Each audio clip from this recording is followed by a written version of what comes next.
Hello, my name is Devin Davis with BMW's Genius Team. Today we're going to be talking about how to adjust your heads-up display in iDrive 8. Let's get into it. Alright, so to find your heads-up display settings, you're going to want to go to Settings.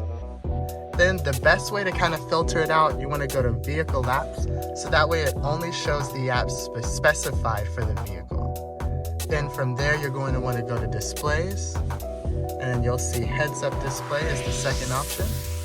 And from there, you can adjust the height, the rotation, the brightness, and also the content that appears in your heads-up display.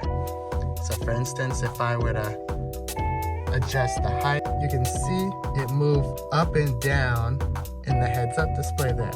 Same if I were to adjust the brightness, it gets a little brighter, dims down, and that's how you get to your heads-up display.